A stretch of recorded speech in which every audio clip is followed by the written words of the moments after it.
y eso es importante cuando hablamos gluconeogénesis.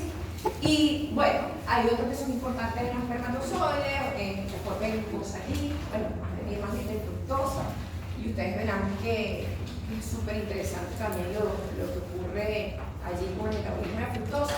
Sin embargo, existen diferentes grupos. Son proteínas transmembranales, es decir, que van a pasar a través de la membrana plasmática. Tiene 12 dominios transmembranares, lo que significa que 12 veces sus hélices pues, van a pasar a través de la membrana.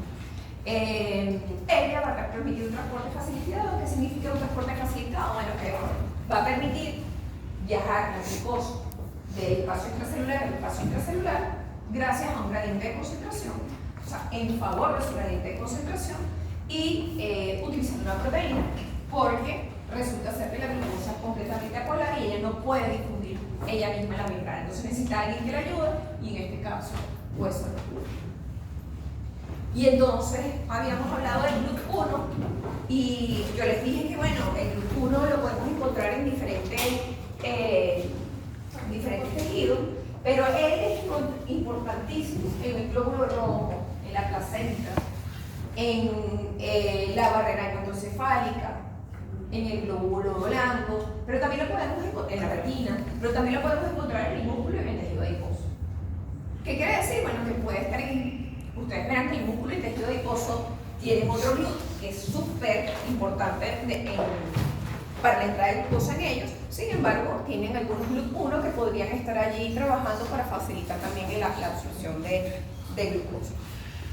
Entonces, ella, fíjense que el KM es muy bajo, de 1 a 2 milimolares, significa que es altamente sensible a la glucosa y específico para la glucosa, pero y que permite entonces, y que trabaja, a concentración muy baja. Y yo les dejé como tarea averiguarse cuáles son las concentraciones de glucosa en milimoles en estado de ayuno, en estado postprandial y en estado inanicio. Y entonces, ¿cuál es la respuesta?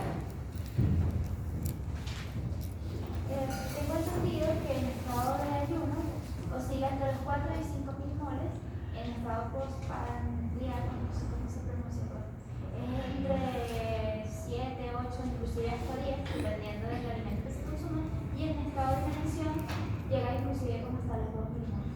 Entonces, fíjense que incluso en estado de inanición, ella tiene capacidad de transportar glucosa.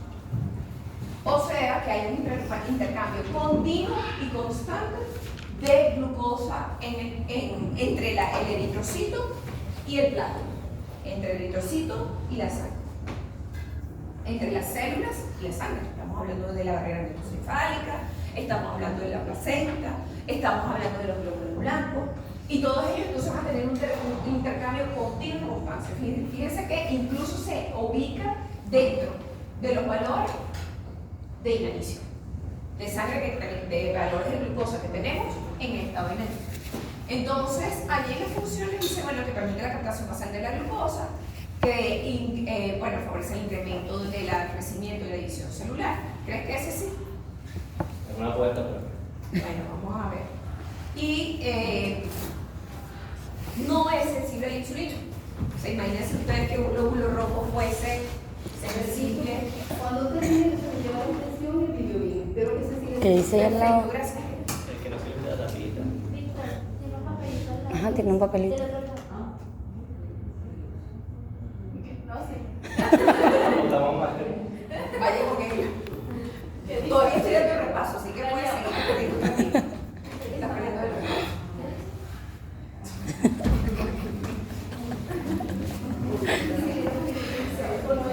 Ok, entonces, imagínense ustedes que el glóbulo rojo dependiera su intercambio. Si él se nutre únicamente de glucosa, que su intercambio de glucosa y su satisfacción de glucosa energética sea dependiente de insulina. Lo hubiésemos muerto, porque nosotros ni le damos insulina durante todo el día. Nosotros le damos insulina siempre que estemos en estado postprandial rico en carbohidratos. Si estamos en estado postprandial rico en proteínas, no hay insulina. Entonces, esto va a permitir que haya un intercambio de glucosa constante y continuo a pesar de que no estemos consumiendo alimentos. Y bueno, este es el glóbulo rojo, supongamos que este es el glóbulo rojo, ¿Y qué está ocurriendo metabólicamente dentro del glóbulo rojo? Bueno, primero, recordando cómo era el transporte de glucosa, ustedes recuerden que es como un sistema, es una proteína, de un sistema de compuertas. La proteína se abre al exterior, permite el ingreso de la glucosa se acopla pues a su sitio de unión y se cierra y permite pues la entrada de glucosa dentro de la célula. Entonces, si nos ponemos a ver, bueno, lo que está ocurriendo con este GLUT1, permite la entrada de la glucosa. Yo les dije en la clase pasada que ella tenía que ser inmediatamente fosforilada glucosa 6-fosfato, porque si no es fosforilada en su carbono 6, entonces la glucosa se puede ir. Eso significa no la necesito y se puede salir de la célula. Entonces, una manera de mantenerla, de que la célula diga esta glucosa es mía, pues es fosforilando la glucosa 6-fosfato y ya no va a salir. ¿El destino de la glucosa 6-fosfato? Bueno, en el glóbulo rojo, esta glucosa 6-fosfato podría irse en la ruta de los pentosa-fosfato o podría continuar con una glicólisis. ¿Qué pasó?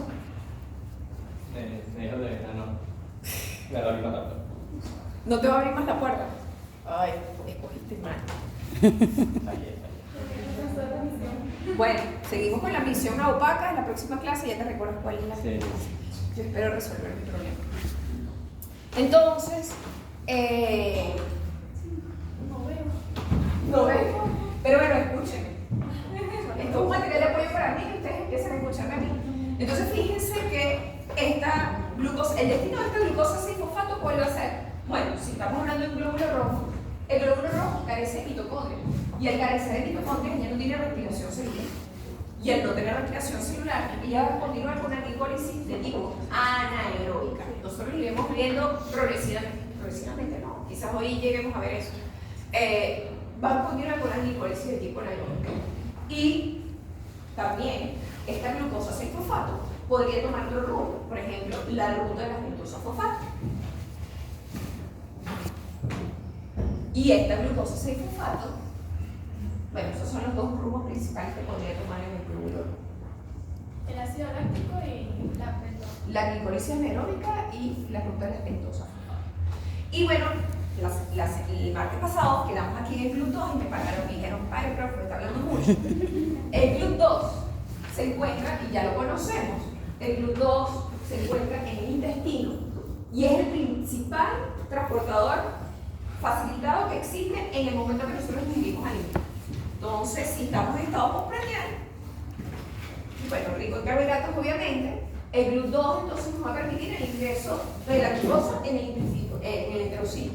Y como nosotros sabemos, este enterocito entonces va a captar esta glucosa y luego la va a pasar al torrente sanguíneo.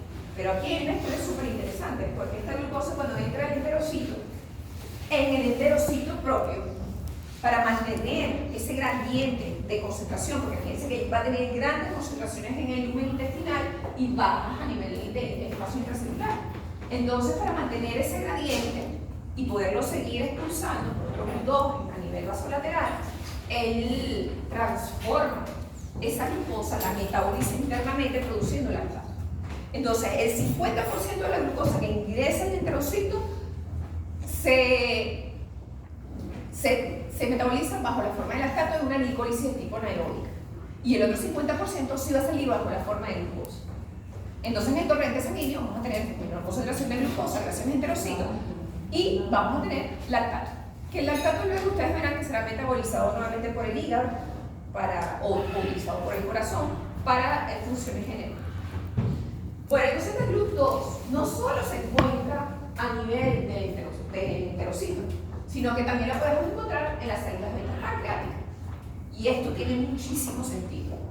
Tiene muchísimo sentido porque otro de los lugares donde tenemos que censar que está entrando glucosa de manera masiva dentro de la sangre es el páncreas. ¿Y por qué? Bueno, porque el páncreas secreta insulina. Entonces, él no va a liberar insulina si no hay una reacción metabólica y hormonal, bueno, hormonal no, si no hay una reacción metabólica que esté ocurriendo. Y en este caso es la entrada de glucosa. La entrada de glucosa al páncreas. Si empieza a entrar de manera masiva glucosa al páncreas, significa libera insulina para controlar los niveles de glucosa en sangre.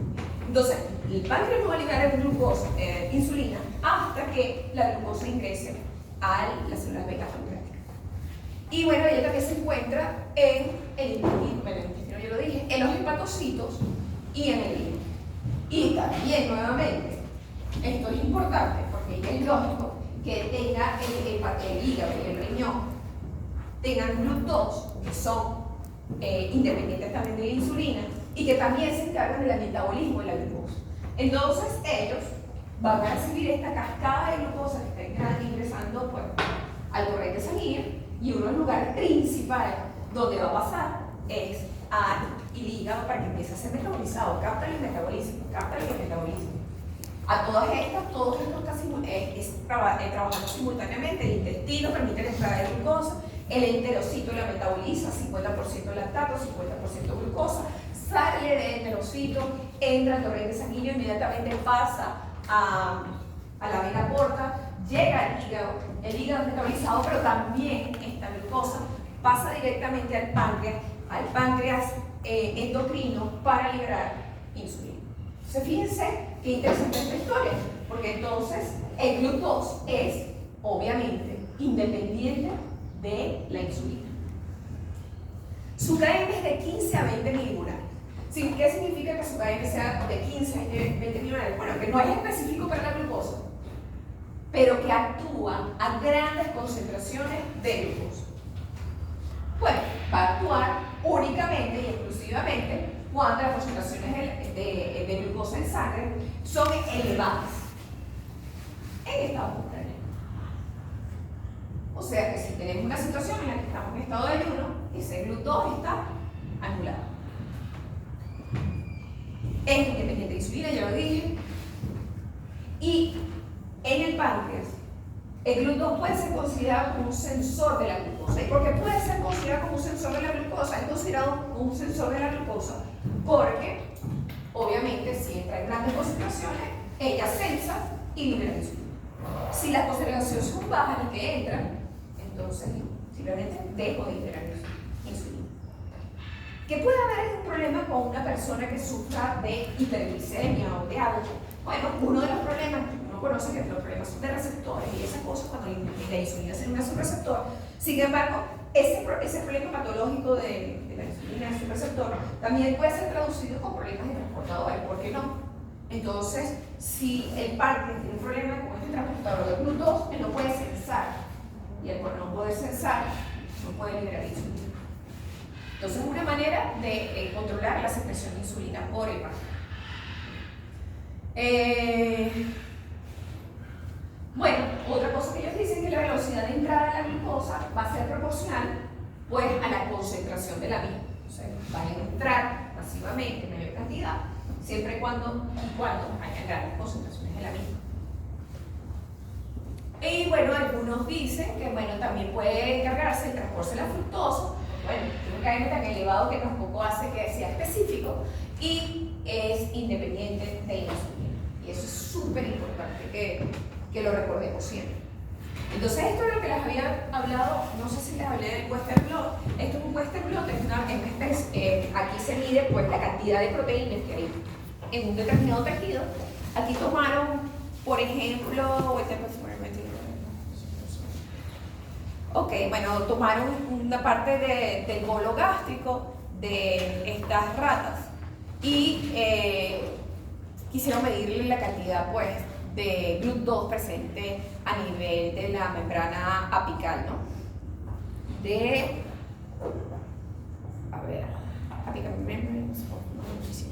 Sí, bueno, me imagino que la membrana apical del intestino.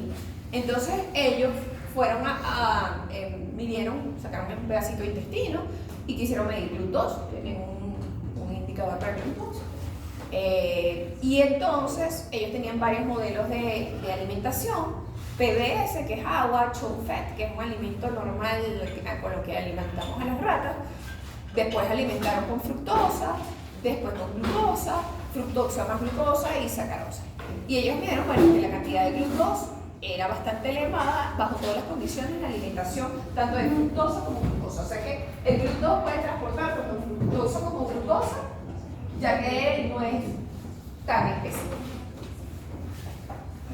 Y si nosotros, por ejemplo, suponemos el parénquima hepático, y queremos suponer lo que es el transporte, bueno, y estudiar qué es lo que ocurre con el transporte de glucosa, una vez que esta glucosa entra en el hepatocito gracias al GLUT2, esta glucosa es convertida nuevamente en su carbono 6 para que no salga.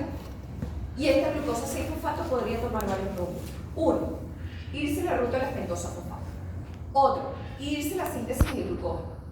Otro, irse la glicolisis aeróbica, irse la glicolisis glicolisis aeróbica, anaeróbica, o irse a la síntesis de ácido glucurónico, cosa que no vamos a ver. Entonces, el rumbo de esta glucosa 6-fosfato pues va a depender, y ustedes lo van a ver en el transcurso de la materia, pues van a ver que el transcurso, el rumbo de esta glucosa 6-fosfato va a depender de las necesidades celulares. Lo que la célula necesita es eso. Si la necesidad es, bueno, estamos en estado postprandial, la necesidad ahorita va a ser reserva energética, o sea, producir ATP y producir glucógeno. Glucógeno, bueno, para almacenar el exceso que tenga del consumo de carbohidratos y reponer pues esa deficiencia. Y el otro, producir energía, porque necesito metabolizar y necesito ATP. Pero también podría decir la célula que más bien no necesito ni reservar glucógeno porque ya tengo suficiente, pero y energía porque tengo suficiente, y lo que necesito es síntesis de ácidos nucleicos. Necesito síntesis de NADPH para sintetizar ácidos triglicéridos. Entonces, ella se da la ruta de glucosa. Si tenemos un exceso de consumo de carbohidratos, bueno, ya paré el glucógeno, ya paré ATP, no necesito mucho, me voy a la ruta de los pentosos, produzco NADPH y acumulo entonces bajo la forma de triglicéridos, de ácido graso, de tejido adiposo, empiezo a almacenar ese exceso de carbohidratos ingeridos en la dieta. Vamos a leer más o menos qué es lo que dice allí. Bueno, yo creo que lo dije todo. Ok.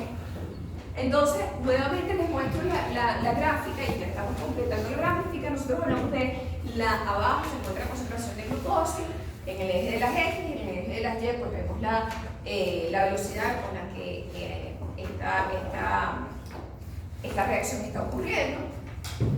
Abajo estamos viendo un transporte activo saturable, este es el SGLT1. Vemos que a medida que aumenta la concentración de glucosa en sangre, pues fíjense que la curva se empieza a estancar, pero vemos un proceso facilitado que no es saturable porque esa es su definición, y hace entonces que a medida que aumenta la concentración de glucosa, pues ella aumenta su actividad.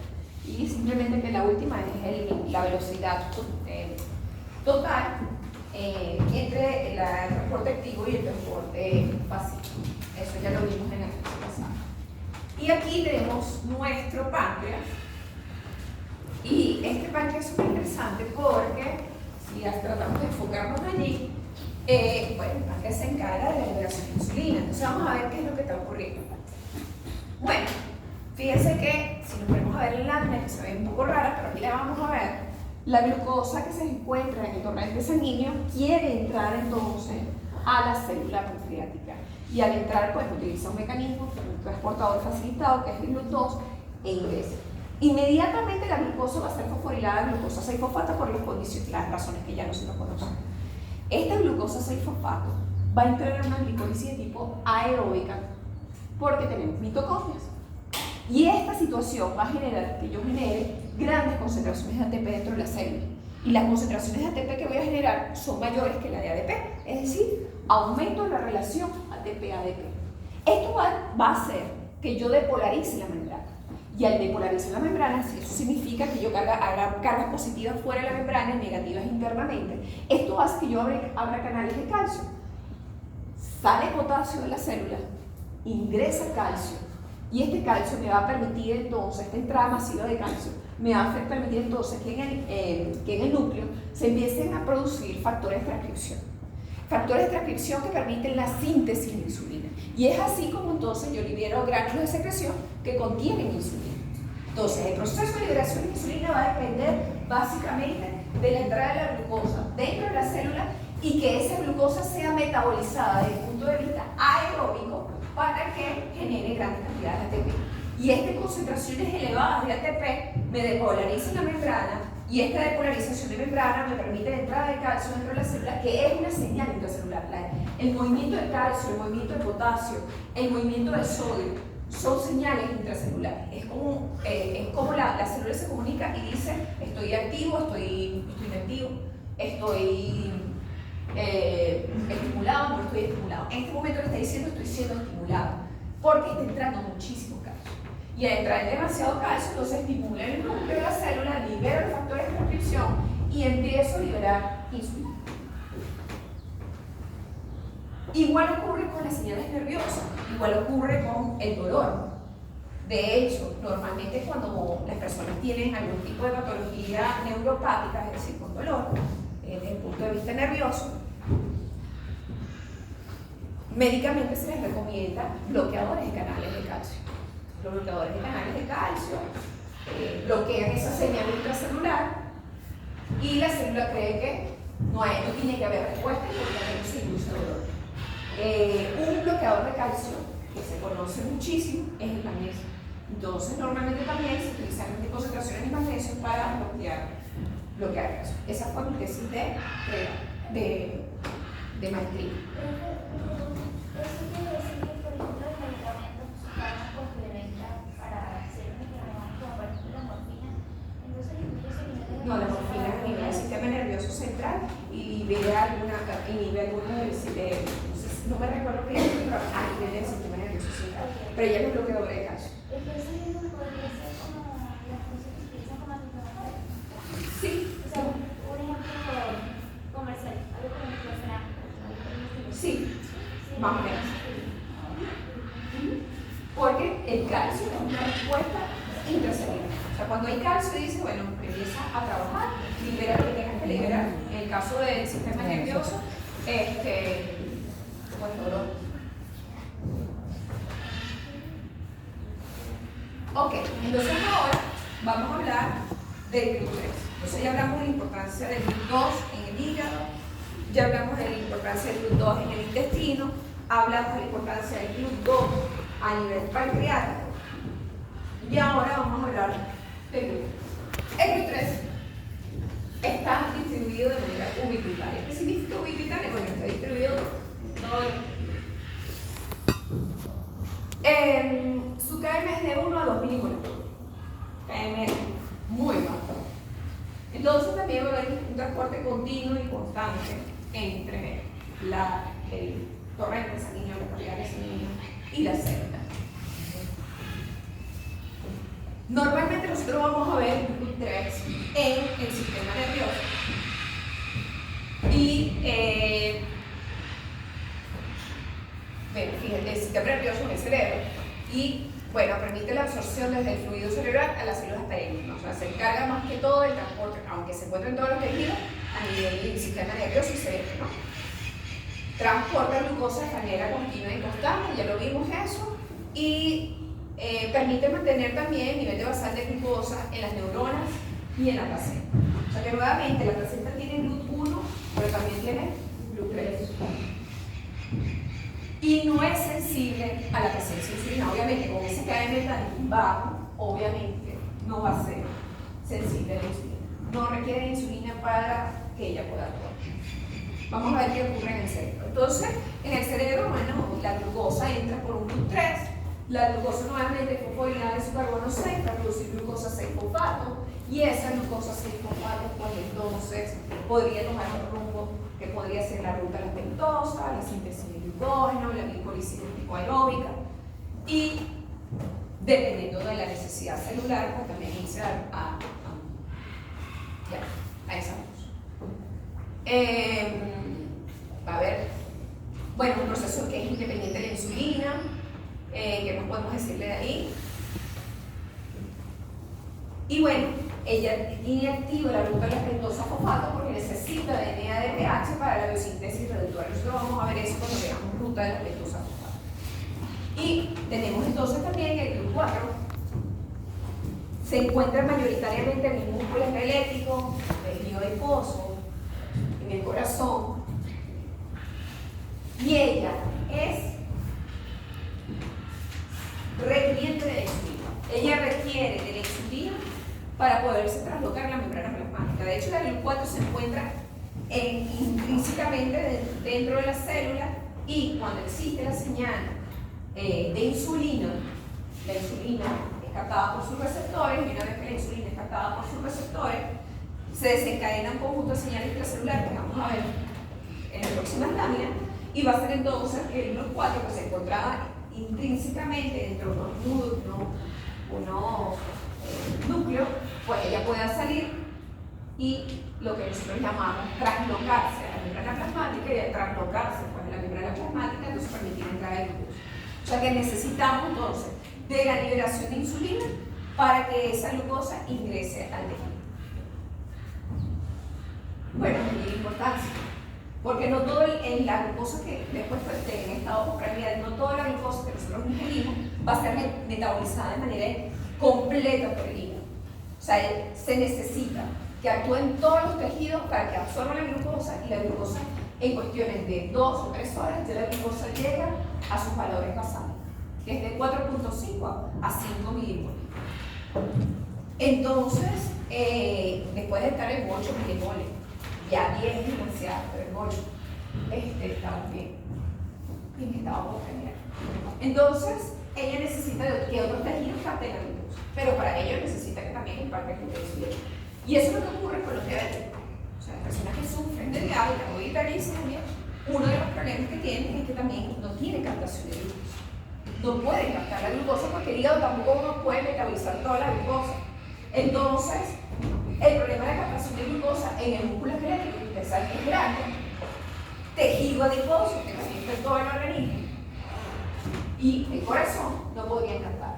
El corazón no lo utiliza mucho, pero el resto de los tejidos necesitan de ese GLUT4 para ingresar la glucosa. Y ellos no podrían actuar sin una insulina.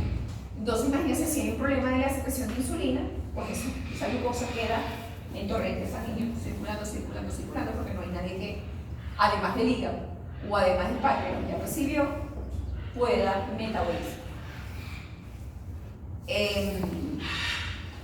Si no hay insulina, el GLUT4 se queda adentro. Hay otra posibilidad que puede ocurrir, y eso me lo van a averiguar ustedes.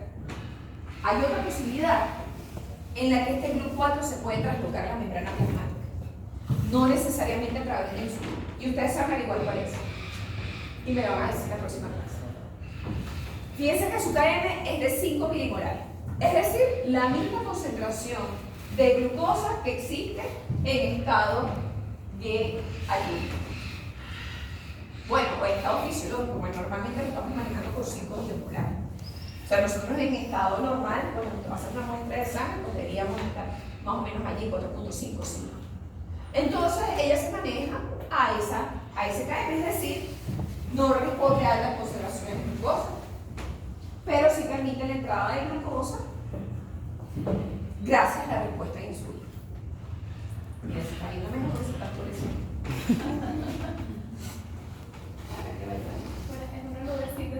Sí, ¿qué pasó? Y nos ayudó a ver. Y esto es lo que ocurre con la translocación de la GLUT4 en la membrana plasmática. Fíjense que, si lo podemos observar, bueno, la insulina se une a su receptor, que es el receptor de la insulina de tipo 1. La insulina se une a su receptor, permite la entrada entonces, la insulina se une a su receptor, y en el receptor, fíjense que existen unas vesículas dentro de la célula, y estas vesículas contienen el transportador, en este caso el GLUT4. Cuando la insulina se une a su receptor, entonces estas vesículas comienzan a migrar para poder traslocar y liberar el transportador GLUT4, el cual lo liberan a la membrana plasmática, lo traslocan a la membrana plasmática. Ella logra, por el sistema de compuertas, pues, tomar la glucosa, la ingresa dentro de la célula y así sucesivamente hasta que las concentraciones de insulina comienzan a bajar, y cuando las concentraciones de insulina comienzan a bajar, pues ella nuevamente se internaliza a través de vesículas de inserción y por un fagosoma, bueno, se ubican todas las vesículas con los transportadores nuevamente dentro de la célula. Entonces, así, nuevamente, cuando haya otra señal intracelular, es decir, la insulina se une a su receptor, ella nuevamente va a permitir la translocación de este transportador, el GLUT4, hacia la membrana plasmática por las vesículas de inserción. Miren lo que ocurre. Y ahorita sí, bueno, no se vayan a asustar, pero bueno, ya empezamos a hablar de lo que nosotros vamos a seguir viendo con regulación metabólica. Entonces, esta insulina se une a su receptor y al unirse a su receptor no es tan simple como le estaba diciendo. Esta insulina se une a las proteínas IRS, que son Insulin Receptor Substrates, y tiene diferentes tipos de proteínas, que las que encontramos, la IRB, la SOS, la P65, proteína 110. Pero lo más importante de esto es que este tipo de proteínas pues, permite entonces que yo active la fosfoinositoaltraquinasa, y como todas las quinasas, pues ya se encargan de fosforilar, y ella va a fosforilar entonces estas vesículas de inserción, y va a hacer entonces que cuando estén fosforiladas estén activas y permitan entonces la translocación de la proteína. Al permitir la translocación de la proteína, en este caso de la GLUT4, se transloca la membrana plasmática y esta glucosa puede ingresar a la célula y por medio de una hexaquinasa, pues entonces se fosforila, y estamos hablando ahorita del tejido muscular, el tejido adiposo, lo que está ocurriendo. Primero ocurre esto, y después que ocurre eso es que la glucosa va a comenzar a entrar, obviamente, ¿no? Gracias a que se pudo translocar la proteína. Entonces, bueno, fosforila la glucosa 6-fosfato, y dependiendo de la necesidad del músculo esquelético del tejido adiposo en ese momento, pues tomará la ruta de la glicólisis anaeróbica, la glicólisis anaeróbica, síntesis de glucógeno, ruta de la pentosa fosfato, cualquiera de esas rutas dependiendo de la necesidad celular. Y otro de los detalles importantes, yo después cuando les creé el grupo Classroom, yo les pongo todas estas láminas. Entonces, ¿qué otra cosa les puedo decir de allí? Bueno, la proteína 65 y la proteína 110, que están allá, ellas se encargan, bueno, de la síntesis de proteínas, síntesis de glucógeno, transporte de glucosa. Todo esto estimulado gracias a la entrada de glucosa a la célula. ¿Y en el tejido adiposo qué ocurre? Bueno, el tejido adiposo también tiene GLUT4. Y esta GLUT4 pues permite la entrada de la glucosa 6-fosfato. Recuérdense que aquí también necesita la translocación de la GLUT4 a la membrana plasmática. Y esta glucosa 6-fosfato podría tornar o la síntesis de glucógeno, o la ruta de la pentosa fosfato, o la glicólisis de tipo aeróbica. Entonces todo esto, recordando que es un mecanismo dependiente de la insulina. O sea, si no hay insulina, esto no va a ocurrir.